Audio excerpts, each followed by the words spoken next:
Assalamualaikum warahmatullahi wabarakatuh. Sahabat Islami TV yang kami muliakan, pada kesempatan ini kita akan menceritakan kisah penciptaan bumi dan langit. Kisah bagaimana terciptanya bumi dan langit atau penciptaan dunia menurut Al-Quran dan sains.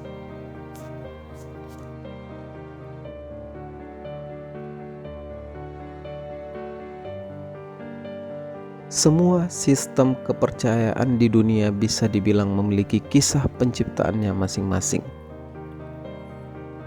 Bangsa Yunani kuno percaya akan keberadaan chaos alias ketakberaturan sebelum dewa-dewi menciptakan dunia.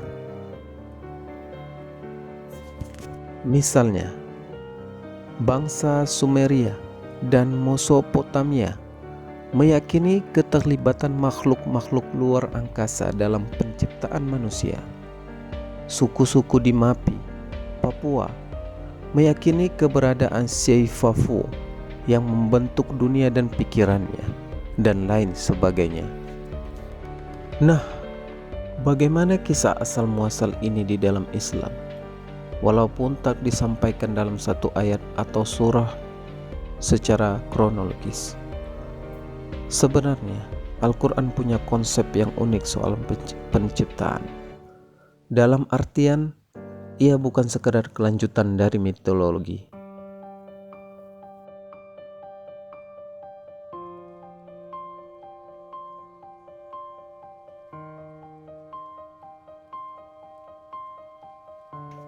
Inilah kami akan rangkum beberapa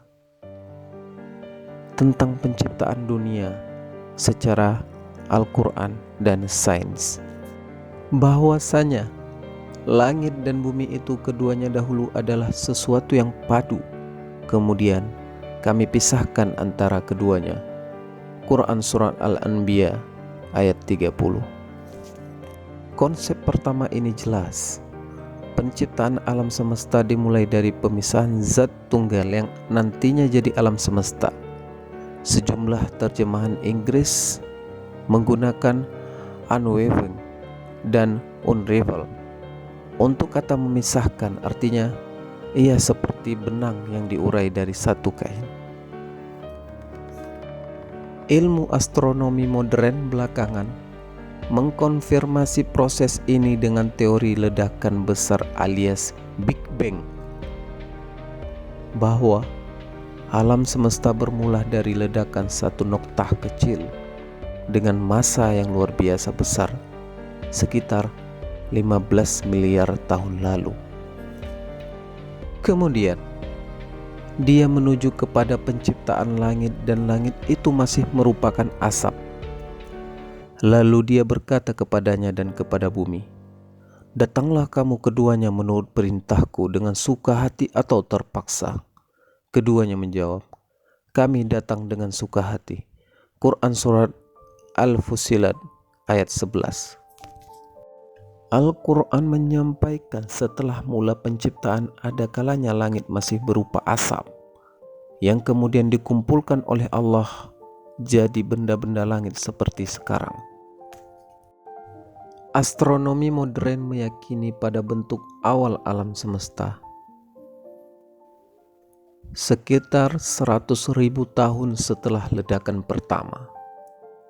Proton dan neutron yang tercipta kemudian membentuk atom-atom yang kemudian membentuk semacam awan gas. Awan gas tersebut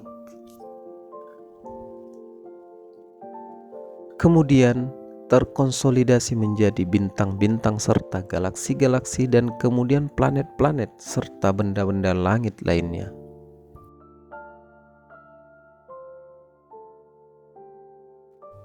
Setelah bumi dan benda-benda langit tercipta, Allah Subhanahu wa Ta'ala kemudian menetapkan gugusan bintang dan orbit masing-masing benda langit. Maha suci Allah yang menjadikan di langit gugusan-gugusan bintang, dan Dia menjadikan juga padanya matahari dan bulan yang bercahaya. Quran Surat Al-Furqan ayat 61. Dan Dialah yang telah menciptakan malam dan siang. matahari dan bulan, masing-masing dari keduanya itu beredar di dalam garis edarnya. Al-Anbiya 33. Aku bersumpah dengan tempat beredarnya bintang-bintang, dan sesungguhnya itu benar-benar sumpah yang besar, sekiranya kamu mengetahui. Quran Surat Al-Waqi'ah 75-76. Astronomi modern juga menyimpulkan bahwa benda-benda langit sedianya tidak ada. Matahari yang sempat dikira diam, ternyata orbit mengelilingi pusat Bima Sakti. Matahari bergerak di orbitnya dengan kecepatan sekira 250 km per detik dan membutuhkan waktu sekitar 225 juta sampai 250 juta tahun untuk menyelesaikan satu putaran. Demikian juga Bima Sakti yang mengorbit di klaster galaksinya. Selepas pemisahan dan pembentukan itu, kembali lagi ke Al-Anbiya ayat 30. Dan dari air kami jadikan segala sesuatu yang hidup. Makhluk-makhluk hidup tersebut kemudian disebarkan ke langit dan bumi. Di antara ayat-ayat tanda-tandanya ialah menciptakan langit dan bumi dan makhluk-makhluk yang melata yang Dia sebarkan pada keduanya. Dan Dia Maha Kuasa mengumpulkan semuanya apabila dikehendaki. Quran Surat Asy-Syura ayat 29. Profesor Quraisy Shihab menjelaskan sekali waktu, makhluk hidup tersebut yang dalam Al-Quran disebut dabbah bukan jin dan malaikat yang telah diciptakan sebelumnya. Ia spesifik mengacu pada makhluk organik dari jasad renik sampai binatang-binatang megafauna. Sejumlah tafsir terdahulu bahkan menyebutkan binatang yang berbicara maupun tak berbicara. Pada 2014 lalu, para peneliti dari Jet Population Laboratory milik NASA di Pasadena, California menyimpulkan bahwa cikal bakal berbagai makhluk hidup di bumi sedianya memang terbentuk di dasar laut melalui proses energi elektrik. Sementara, teori sebelumnya memperkirakan bahwa awal kehidupan di bumi bermula dari semacam kolam kimiawi. Yang perlu dicatat, konsep penciptaan dalam Al-Quran juga secara harfiah mengisyaratkan langit dan bumi dalam bentuk jamak. Allah lah yang menciptakan 7 langit dan seperti itu pula bumi.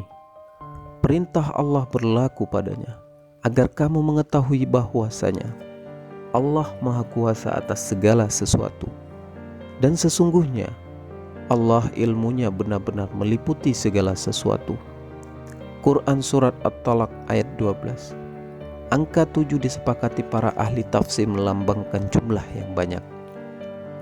Hal ini juga sebenarnya sedari mula disebutkan dalam Al-Quran melalui ayat 2 surat pembuka.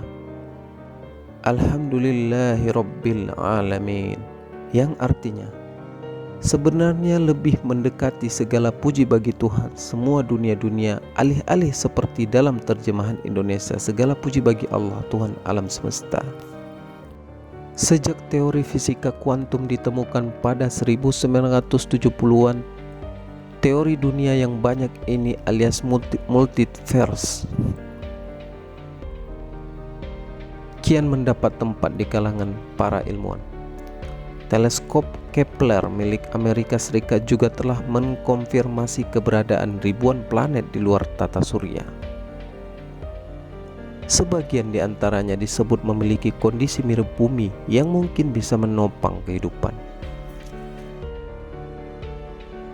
Dalam Al-Quran juga dinyatakan bahwa proses penciptaan tersebut berlangsung dalam 6 hari. Meski begitu, sejumlah ayat lain dalam Al-Quran menunjukkan bahwa lamanya hari tersebut tak sama dengan sehari semalam di bumi. Malaikat-malaikat dan Jibril naik menghadap kepada Tuhan dalam sehari yang kadarnya 50.000 tahun. Quran Surah Al-Ma'arij ayat 4. Dan sesungguhnya sehari di sisi Tuhanmu adalah seperti 1000 tahun menurut perhitunganmu. Quran Surat Al-Hajj ayat 47. Yang juga berbeda dengan perjanjian lama, Allah tak beristirahat selepas penciptaan alam semesta. Ia hanya disebutkan bertahta di arsy yang kebesarannya melampaui langit dan bumi, yang menciptakan langit dan bumi dan apa yang ada di antara keduanya dalam 6 masa. Kemudian dia bersemayam di arsy. Quran Surat Al-Furqan. Sahabat Islami TV, maksudnya Allah tak beristirahat selepas penciptaan alam semesta. Jangan kita bayangkan seperti bagaimana kita menciptakan segala sesuatu atau membuat barang. Dan Allah itu bukannya makhluk. Jadi jangan kita berpikir bahwasanya Allah itu seperti makhluk. Demikian. Selain itu, penciptaan alam semesta juga tak berhenti selepas keseluruhan langit dan bumi tercipta.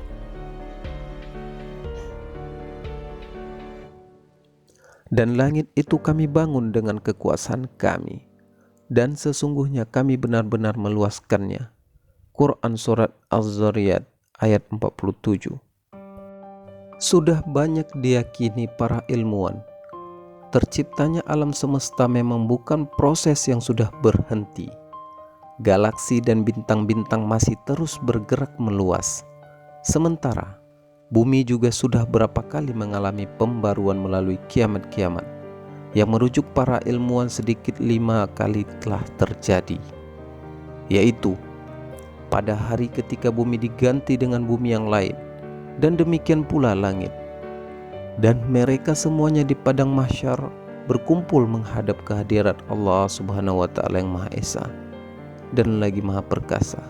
Quran Surat Ibrahim ayat 48. Dalam perkembangannya, filosof dan ulama muslim sepanjang zaman tak merasa cukup dengan kisah itu. Ibnu Sina membayangkan proses penciptaan tersebut terjadi secara emanasi alias memancar dari Tuhan sebagai sumber utama. Membayangkan bahwa meski alam semesta abadi secara waktu, namun azali secara materi. Ada juga Al-Ghazali yang mengesampingkan sebab akibat dalam penciptaan tersebut. Hingga Ibnu Taimiyah yang meyakini penciptaan sebagai proses kreatif yang terus-menerus. Ada Ibnu Arabi yang konsepnya terlalu rumit untuk dijelaskan dalam satu kalimat. Bagaimanapun, membayangkan dan mengagumi proses penciptaan tersebut semata memenuhi perintah Allah dalam Al-Quran yang berulang kali memerintahkan umat manusia merenungkan penciptaan langit dan bumi. Wallahu a'lam bissawab.